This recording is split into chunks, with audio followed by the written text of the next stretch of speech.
to the whispered tales from the Earthwalker.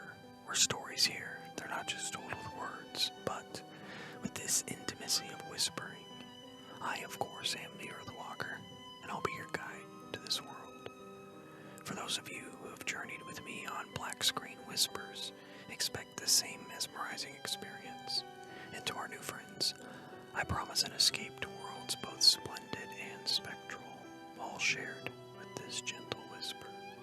So find a cozy corner, let the world fade, and let's delve together into the magic of whispered storytelling. The Fall of the House of Usher by Edgar Allan Poe, Part 1. It was a dark and soundless day near the end of the year, and clouds were hanging low in the heavens. All day I had been riding on horseback through country with a little life or beauty, and in the early evening I came within view of the House of Usher. I do not know how it was, but with my first sight of the building, a sense of heavy sadness filled my spirit. I looked at the scene before me, at the house itself, at the ground around it, at the cold stone walls of the building, as its empty eye-like windows and a few dead trees. I looked at this scene, I say, with a complete sadness of soul which was not healthy, no earthly feeling. There was a coldness, a sickening of the heart, in which I could discover nothing to lighten the way I felt. What was it, I asked myself? What was it that was so fearful, so frightening in my view of the House of Usher? This was a question to which I could find no answer. I stopped my horse beside the building, on the edge of a dark and quiet lake. There, I could see reflected in the water a clear picture of the dead tree, and of the house and its empty eye-like windows. I was now going to spend several weeks in this house of sadness, this house of gloom. Its owner was named Roderick Usher. We had been friends since we were boys, but many years passed since our last meeting. A letter from him had reached me, a wild letter which demanded that I reply by coming to see him. He wrote of an illness of the body, of a sickness of the mind, and of a desire to see me, his best and indeed his only friend. It was in the manner in which all this was said. It was the heart in it which did not allow me to say no. Although as boys we had been together, I really knew little about my friend. I knew, however, that his family, a very old one, had long been famous for its understanding of all the arts, and for many quiet acts of kindness to the poor.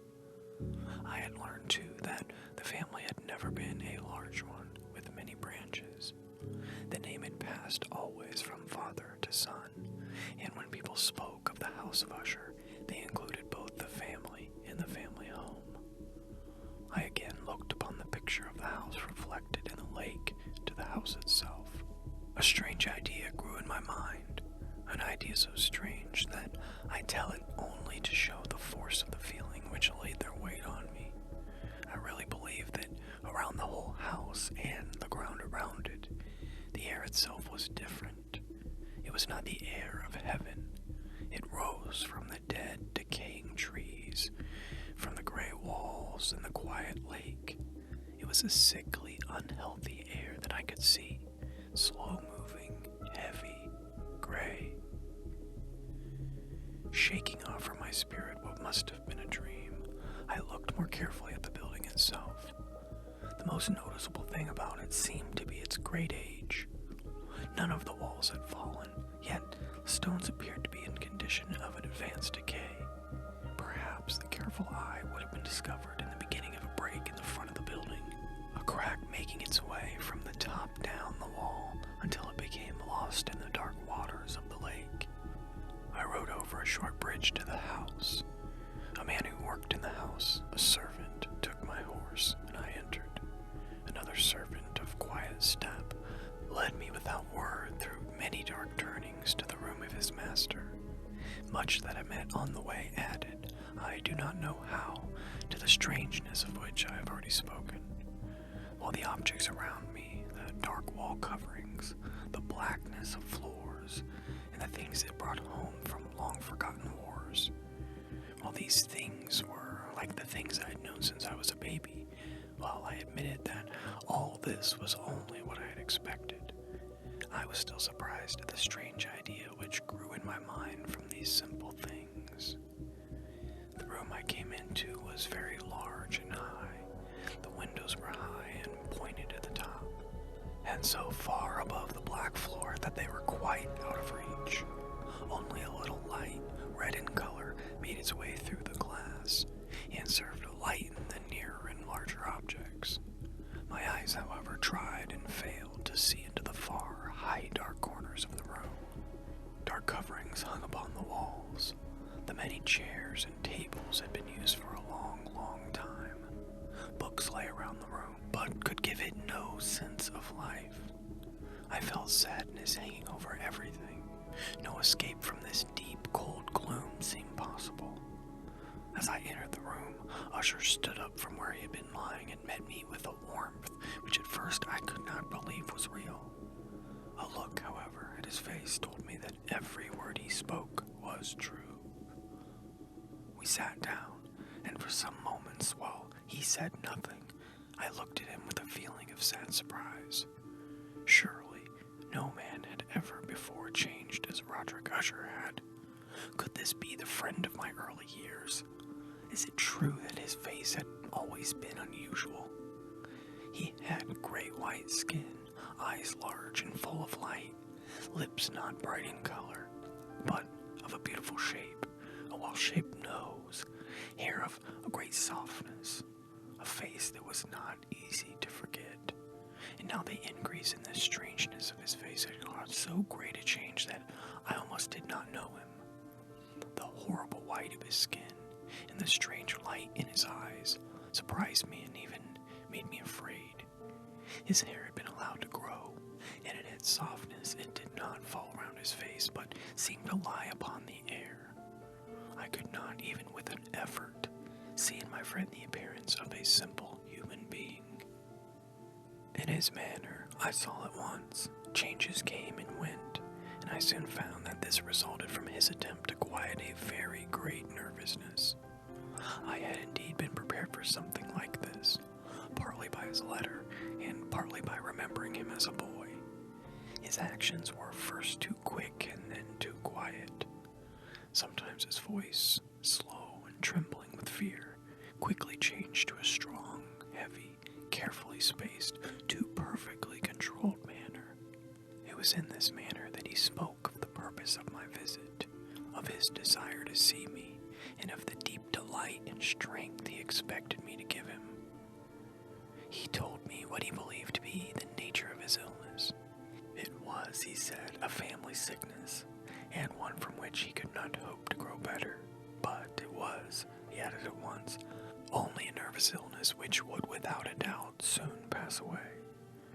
It showed itself in a number of strange feelings. Some of these, as he told me of them, interested me, but were beyond my understanding. Perhaps the way in which he told me of them added to their strangeness. He suffered much from a sickly increase in the feeling of all his senses. He could only eat the most tasteless food. All flowers smelled too strongly for his nose.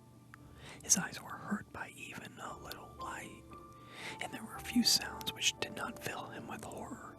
A certain kind of sick fear was completely his master.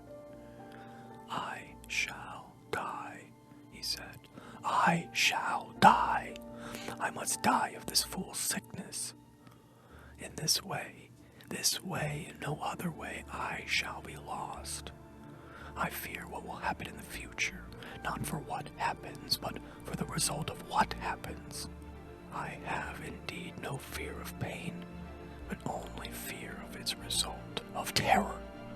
I feel all the time will soon arrive when I must lose my life and my mind and my soul together in some last battle with that horrible enemy, fear." The Fall of the House of Usher, Part 2. Roderick Usher, whom I had known as a boy, was now ill and had asked me to come help him. When I arrived, I felt something strange and fearful about that great old house. about the lake in front of it and about Usher himself. He appeared not like a human being, but like a spirit that had come back from beyond the grave.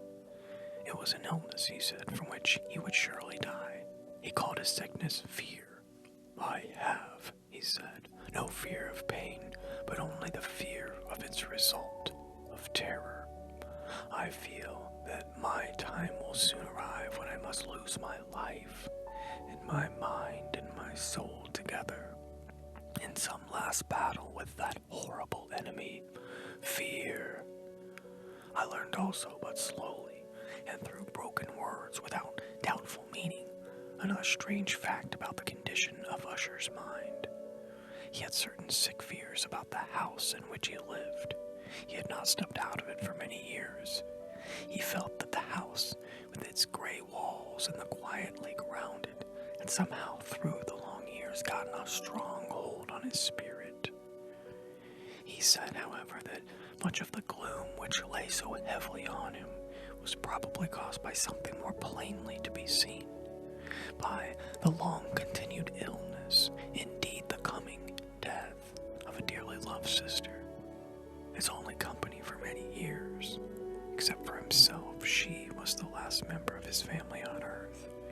When she dies, he said, with a sadness which I can never forget, when she dies, I will be the last of the old family, the House of Usher. While he spoke, the Lady Madeline, for so she was called, passed slowly through a distant part of the room, and without seeing that I was there, went on. I looked at her with a complete and wondering surprise and with some fear, and yet I found I could not explain to myself such feelings. My eyes followed her. When she came to a door and it closed behind her, my eyes turned to the face of her brother, but he had put his face in his hands, and I could only see that the thin fingers through which his tears were flowing were whiter than ever before. The illness of the Lady Madeline had long been beyond the help of her doctors. She seemed to care about nothing. Slowly her body had grown thin and weak, and often for a short period she would fall into a sleep like the sleep of the dead. So far she had not been forced to stay in bed, but by that evening of the day I arrived at the house, the power of our destroyer, as her brother told me that night, was too strong for her.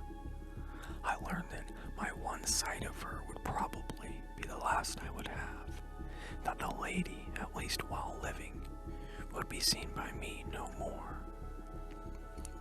For several days following, her name was not spoken by either Usher or myself, and during this period I was busy with efforts to lift my friend out of his sadness and gloom. We painted and read together, or listened, as if in a dream, to the wild music he played. And so, as a warmer and more loving friendship grew between us, I saw more clearly the uselessness of all attempts to bring happiness to a mind from which only darkness came, spreading upon all objects in the world its never-ending gloom.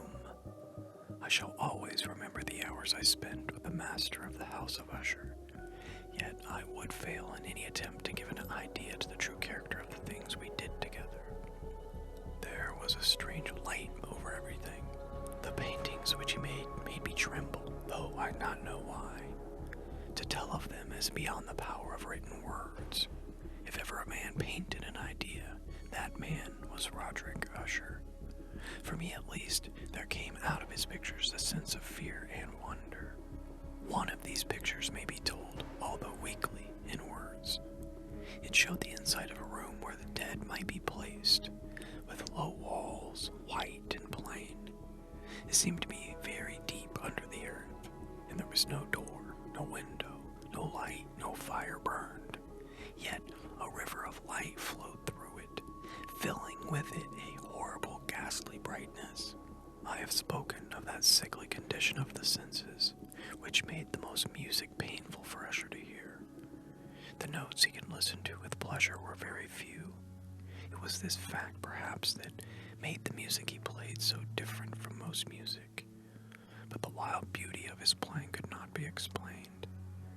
The words of one of his songs called The Haunted Palace I easily remembered. In it I thought I saw for the first time that Usher knew very well in his mind was weakening.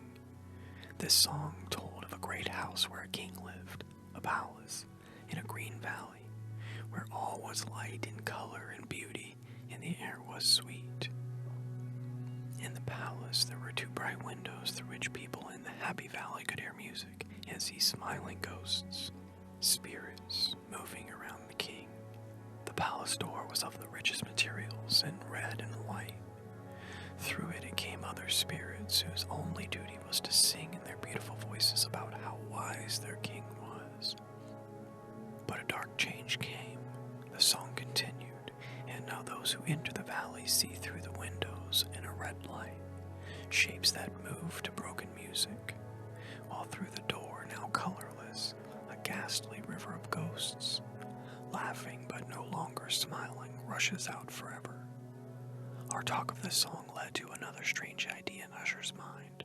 He believed that plants could feel and think, and not only plants, but rocks and water as well.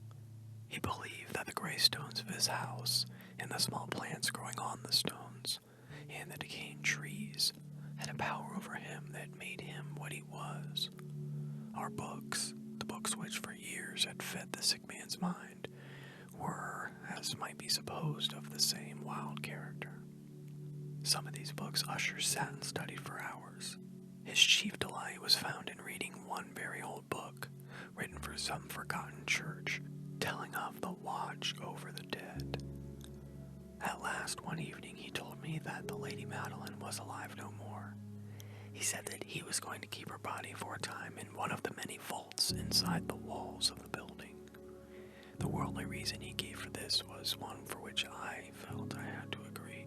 He had decided to do this because of the nature of her illness, because of the strange interest and questions of her doctors, and because of the great distance to the graveyard where members of his family were placed in the earth. We too carried her body to its resting place. The vault in which we placed it in was small and dark, and in ages past it must have seen strange and bloody scenes. It lay deep below that part of the building where I myself slept. The thick door was of iron, and because of its great weight made a loud, hard sound when it was opened and closed. As we placed the Lady Madeline in this room of horror, I saw for the first time the great likeness between the brother and sister, and Usher told me that they were twins. They had been born on the same day.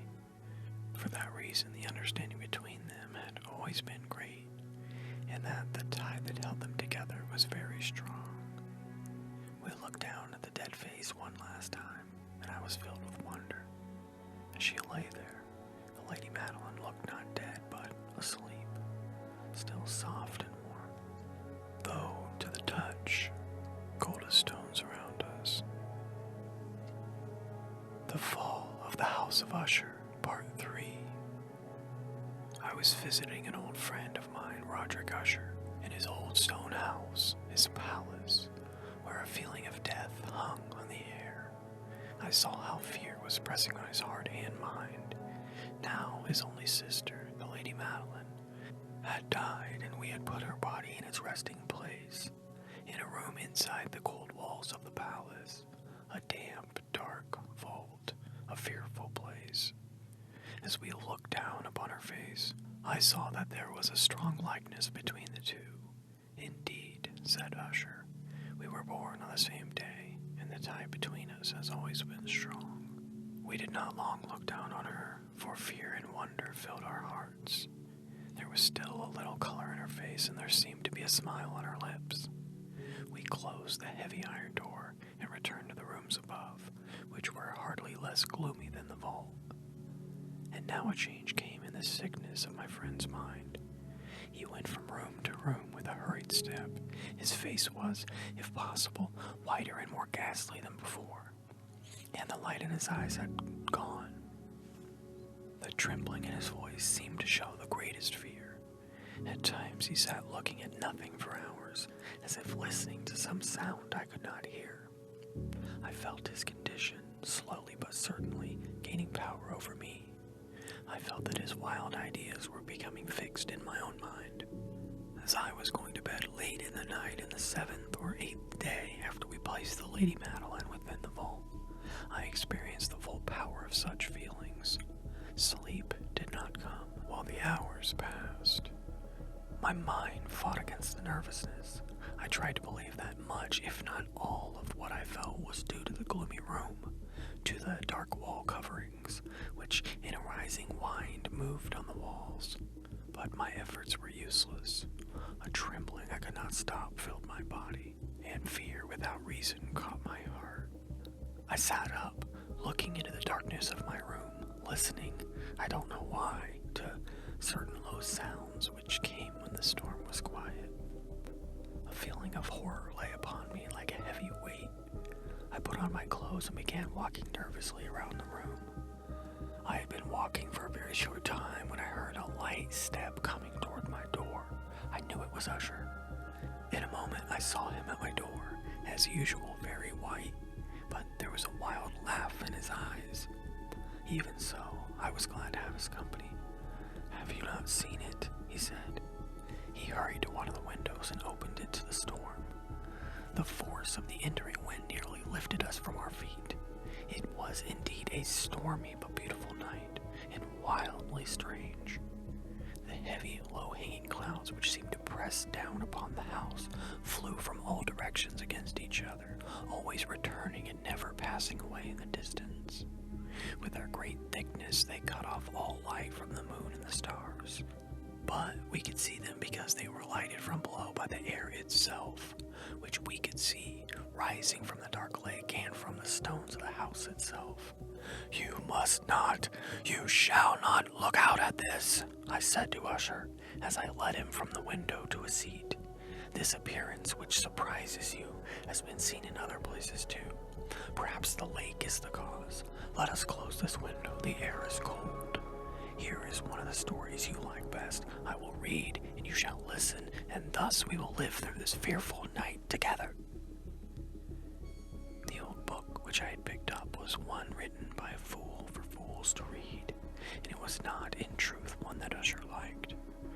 It was, however, the only one within reach. He seemed to listen quietly. Then I came to a part of the story in which a man, a strong man full of wine, begins to break down a door, and the sound of the dry wood as it breaks can be heard through all the forest around him. Here I stopped, for it seemed to me that from some very distant part of the house sounds came to my ears like those of which I had been reading. It must have been this likeness that had made me notice them, for the sounds themselves, with the storm still increasing, were nothing to stop or interest me. I continued the story, and read how the man, now entering through the broken door, discovers a strange and terrible animal of the kind so often found in those old stories. He strikes it, and it falls with such a cry that he has to close his ears with his hands. Here again I stopped. There could be no doubt. This time I did hear a distant sound, very much like the cry of the animal in the story. I tried to control myself so my friend would see nothing of what I felt. I was not certain that he had heard the sound, although he had clearly changed in some way. He had slowly moved his chair so that I could not see him well. I did see that his lips were moving as if he were speaking to himself. His head had dropped forward, but I knew he was not asleep, for his eyes were open and he was moving his body from side to side.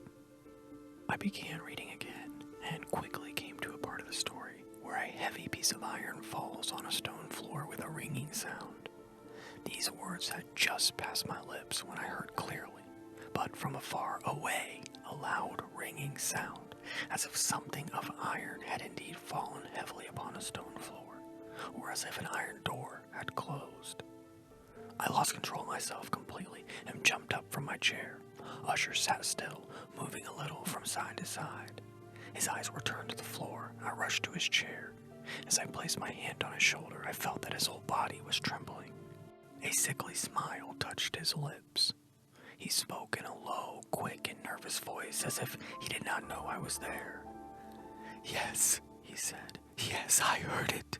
Many minutes, many hours, many days have I heard it, but I did not dare to speak. We have put her living in the vault. Did I not say that my senses were too strong? I heard her first movements many days ago, yet I dared not dare to speak. And now, that story, but the sounds were hers. Oh, where shall I run? She is coming to ask why I put her there too soon. I hear her footsteps on the stairs. I hear the heavy beating of her heart. Here, he jumped up and cried, as if he were giving up his soul. I tell you, she now stands at the door. The great door to which he was pointing now slowly opened. It was the work of the rushing wind, perhaps, but no. Outside that door a shape did stand, the tall figure in its grave clothes of the Lady Madeline of Usher. There was blood upon her white dress, and the signs of her terrible efforts to escape were upon every part of her thin form. For a moment she remained trembling at the door, then with a low cry she fell heavily in upon her brother in her pain as she died at last. She carried him down with her, down to the floor. He too was dead, killed by his own fear. I rushed from the room, I rushed from the house, I ran. The storm was all around me in its strength as I crossed the bridge. Suddenly, a wild light moved along the ground at my feet, and I turned to see where it could have come from, for only the great house and its darkness were behind me. The light was that of the full moon, of a blood-red moon, which was now shining through that break in the front wall, that crack which I thought I had seen when I first saw the palace. Then, only a little crack, it now widened as I watched. A strong wind came rushing over me, the whole face of the moon appeared. I saw the great walls falling apart. There was a long and stormy shouting sound, and the deep black lake closed darkly over all that remained of the House of Usher. Well, our tale for today has come to a close, and I want to thank you all for being here. I really appreciate it, and I hope that you're getting something out of this. In fact, if you are, I'm inviting you to journey with me again. For more whispered tales, you can visit our YouTube channel, Black Screen Whispers. And don't forget to subscribe to this podcast for your next escape into the enchanting world of stories. I am the Earthwalker, and I am bidding you a gentle farewell and sweet nightmares on your journey back to the waking world.